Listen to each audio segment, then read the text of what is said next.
Good morning, Steve Jolly with Benchmark Realty, and welcome to the Music City Show for September 17th, 2020. So glad to have you tune in this morning. I'm so thankful for all my loyal viewers who tune in every Thursday morning around 8:30 a.m. for the Music City Show. So let's get to business. So today I want to talk about, is this a red flag? Especially talking about discrepancies in paperwork. Now, paperwork is already confusing enough, but when you find discrepancies in there, it's even more confusing. People don't know what to do. It scares them away from the process because they're afraid of being ripped off. And so I want to tell you a story that I heard from somebody a few weeks ago. And here's what they told me. They said, well, I was looking at the MLS online for this property, and it showed 1 square footage. Then I looked at an old listing for this property online, and it showed a different square footage. And then I looked at the tax data for this property from the assessor's office, and it showed another square footage. So it's 3 different square footages shown on 3 different pieces of paper that are supposed to represent this property. So they asked me this question, so are these type of discrepancies common, or is it a red flag? And my answer to them was a resounding both. It's both common and it's both a red flag. But let's talk about the common part. And here's why this kind of stuff happens. So for example, let's take the tax assessor, for example. So they come out and they measure your home, but they only measure around the outside. So they don't always account for interior features like a vaulted ceiling. And so if they're only measuring around the outside and don't look inside, they may double count that area where the vaulted ceiling is as square footage on the second floor when it's really only square footage on the first floor. So that's one reason why those can be inaccurate. Another reason why is because homes sometimes get renovated without permits. For example, let's say you buy a home that has an unfinished bonus room or an unfinished basement. And later on, after you purchase it, you decide to hire a contractor to come finish those spaces out.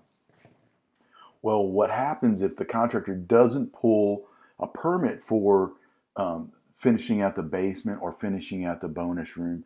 Then that information never gets related to the tax records and it never gets updated. So that's how sometimes the tax rate record may be lower than what the actual square footage. Or the third reason why it could just be a non-professional measurement. Occasionally people will buy a home and the person they bought it from told them it was 2,700 feet, and so that's what they want to sell it as. Or maybe they hire a friend, or maybe their realtor comes over and measures the property, or their agent measures the property for them. If you're not trained to do that, that's probably not a good idea.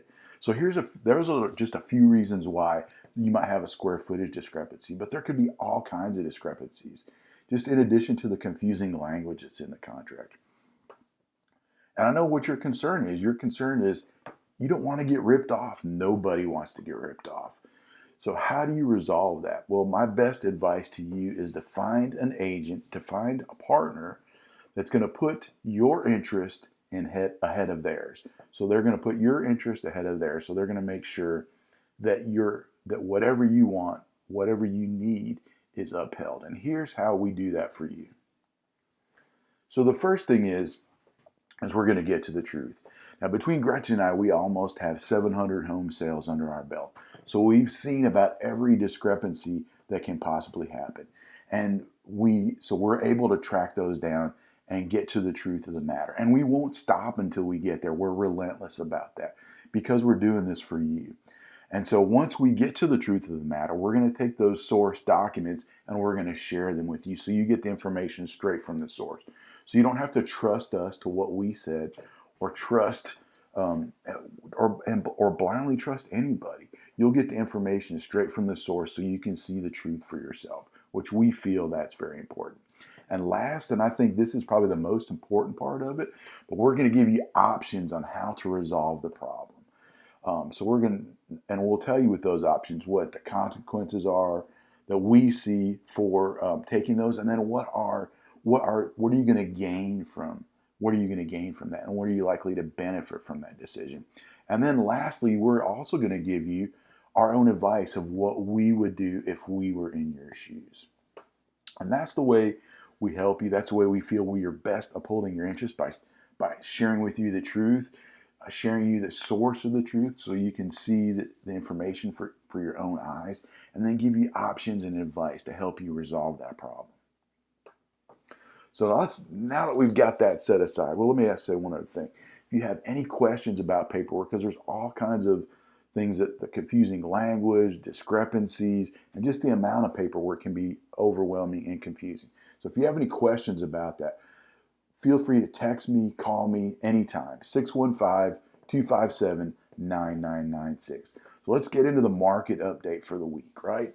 And so this week, because Labor Day this year fell on a different week than it did last year, we're going to compare Labor Day week 2020 to Labor Day week 2019 through all these charts. And what we found out is that as far as sales go, we are up 9.8% of sales this week in 2020 over 2019. So for the long term, sales are still on an upward climb. They should be starting to tail down this time of year because of seasonality in the market. But for the long term, they're still going up. However, the short term, we see sales going down. But here's why we're seeing this at this point. When you have a day like Labor Day, that's a bank holiday, all of the title companies are closed. So that means we lost 1 out of 5 days in that week. We lost 20% of the week to be able to close properties. Most title companies are already booked to the hilt anyhow. So there's no other way they can squeeze those in during the week. So if they don't happen that day, it just gets pushed back one more day. So we lost about 20% of potential sales that week. And so if you added 20% to the number, it'd be probably closer to flat. Though we'll still keep an eye on it for you. But that's what I'm thinking would happen. Like I said, we'll still keep an eye out for you and let you know what we see next week. New listings continue to rise. So we're up 2.7% from where we were last year, which is a good sign. Now looking at the short term shows pretty flat. Even with a holiday week, we didn't see a big drop off in the number of new listings, which sometimes happens because a lot of people don't like to list their homes on a holiday weekend because they're afraid they might not get the number of showings that they need to sell the home right away. So, but being it's relatively flat in a time of year when it should be declining, I'm very happy about that. Let's move on to homes under contract, which is huge. This is such a strong show of demand in our market. So it's up 53.3% from the same week last year. That means more buyers were out last week. They were out not only looking at homes, but they were out writing contracts on homes. We had over almost 1,100 homes go pending in a holiday week. That is huge. And for the short term, relatively flat. We should expect to see this going down this time of year, but it's not. It's relatively flat. More good news. One thing I want to share with you about the showings. I usually report to you about the showings every week. However, where I get the information from, Showing Time, which is the main showing service in this area, their tool for sharing that data is currently broken, or it was broken at the time this morning. So I'm not able to share that data with you, but based on the number of contracts that were written last week, I'm expecting it to be relatively flat for showings, or maybe slightly down because of the holiday. We'll keep an eye on that for you. As soon as that tool is fixed, we'll be bringing that information back to you. So taking a look at the last 4 weeks, we're seeing the median sales price drop a little bit from $342 to $340. That happens this time of year, so I'm not surprised. Days on market also creeped up from 82 days to 84 days, and that's the total days on market. So that's the day from the time you list a home till the day it closes. So we're averaging just under 3 months from the time you list a home to the time you close a home. That's still a very strong market, but it tends to creep up this time of year, and so we'll probably see that go up a little bit further between now and the holidays. So if you like this kind of data and you want to see for yourself, feel free to go to my data dashboard for the greater Nashville area. The way to access it is go to musiccityshow.com. You'll see it towards the top of the page. You can select the time period that you want, so you can look at any period over the last year.